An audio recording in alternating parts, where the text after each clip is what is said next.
Imagine کریں کہ آپ اور آپ کے چند دوست ایک ایسی ویران سڑک پر جاتے ہیں کہ جس کے بعد آپ کے دوست اچانک سے غائب ہونے لگے ہیں اور اب آپ سڑک پر صرف اکیلے کھڑے ہیں، آپ کے ساتھ کوئی بھی موجود نہیں ہے، اور پھر آپ کے ساتھ کچھ ایسا ہوا کہ جس کے بارے میں آپ نے سوچا اور گمان بھی نہیں کیا ہوگا۔ جی ہاں گائز، میرا نام ہے عباس اور آپ لوگ دیکھ رہے ہیں میرا YouTube channel horror story with عباس۔ آج کی اسٹوری کچھ اسی طرح ملتی جلتی ایک گاؤں کے حوالے سے ہے، مگر اس سے پہلے وہ لوگ جنہوں نے ابھی تک چینل کو سبسکرائب نہیں کیا ان سے لازمی ریکویسٹ ہے کہ چینل کو سبسکرائب، اور اگر آپ لوگ کو ویڈیو پسند آئے تو ویڈیو کو لائک کرنا مت بھولیں۔ تو گائز چلتے ہیں اسٹوری کی طرف۔ ہندوستان کے قلب میں واقع علی گڑھ کے سوتے ہوئے قصبے میں ایک ایسی سڑک موجود تھی جس سے بہادر لوگ بھی غروب آفتاب کے بعد اس پر چلنے کی ہمت نہیں کرتے تھے۔ یہ کوئی عام سڑک نہیں تھی، کیونکہ کہا جاتا تھا کہ لیلا نامی ایک نوجوان لڑکی کا انتقامی جذبہ اس کی لمبائی میں گھوم رہا تھا اور کسی ایسے مسافر سے بدلہ لینے کی کوشش کرتا تھا جس نے اس کا راستہ عبور کرنے کی ہمت کی۔ کہانی یہاں سے شروع ہوتی ہے کہ لیلا ایک خوبصورت اور متحرک لڑکی تھی۔ غصے اور حسد میں اس کے اپنے ہی خاندان کے لوگوں نے بے دردی سے اس کا قتل کر دیا۔ اس کی لاش سڑک کے کنارے پر سڑنے کے لیے چھوڑ دی گئی، اور جیسے جیسے دن گزرتے گئے قصبے میں عجیب اور غریب واقعات رونما ہونے لگے۔ لوگ سفید ساڑی میں ایک بھوت کی شخصیت کو دیکھ کر سائے سے اشارہ کرتے تھے۔ اطلاع دی گئی۔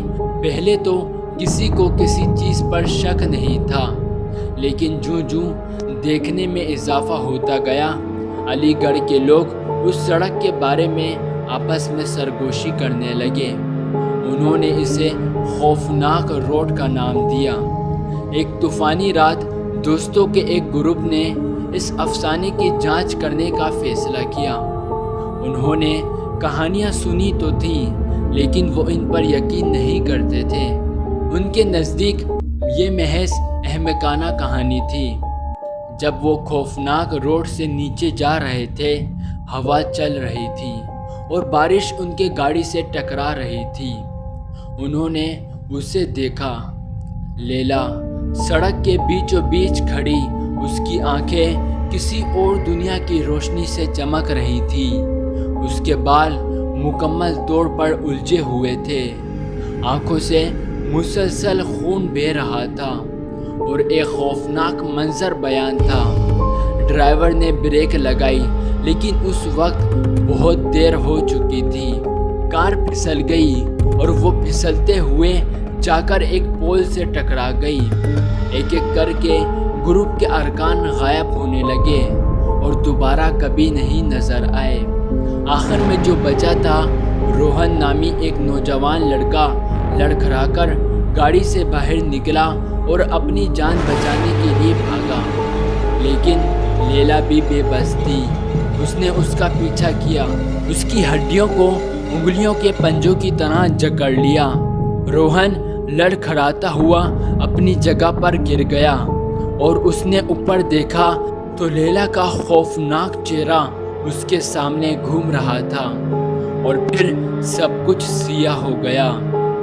اگلی صبح پولیس کو روہن کی کار لاوارث اور مٹی میں ڈھکی ہوئی روڈ پر ملی، لیکن روہن کبھی نہیں ملا۔ سال گزرتے گئے اور خوفناک روڈ کا افسانہ صرف بڑھتا گیا۔ آپ نے دیکھا لیلا کی روح صرف ایک سادہ بھوت نہیں تھی، یہ ایک عذاب تھا کہ جو قدیم برائیوں میں چھپی ہوئی تھی، حملہ کرنے کا انتظار کر رہی تھی۔ اور جیسے جیسے سال گزرتے گئے، لوگوں کو یہ احساس ہونے لگا کہ خوفناک روڈ صرف ایک روڈ نہیں ہے، یہ ناقابل بیان ہولناکیوں کا ایک میدان ہے جسے کوئی بھی نہیں ٹھکرا سکتا، ایک ایسا دائرہ جس نے سب کو اپنی ہڑپ میں لے رکھا ہو۔ امید تو یہی کرتا ہوں کہ آپ لوگوں کو اسٹوری پسند آئی ہو۔ اگر آپ لوگوں کو اسٹوری اچھی لگی ہے تو چینل کو سبسکرائب اور ویڈیو کو لائک کرنا مت بھولیں۔ اسی کے ساتھ ساتھ اگر آپ لوگ کوئی بھی ہارر واقعہ مجھے شیئر کرنا چاہتے ہیں تو میں نے ویڈیو کے ڈسکرپشن میں اپنا فون نمبر اور اپنی جی میل ایڈ کی ہوئی ہے۔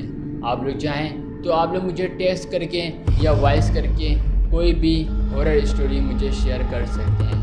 ساتھ انسٹاگرام کا اکاؤنٹ بھی موجود ہے، چاہیں تو ڈی ایم بھی کر سکتے ہیں۔ تو گائز ملتے ہیں پھر ایک اگلی ہارر اور اسکیری اسٹوری کے ساتھ، جب تک کے لیے ٹیک کیئر۔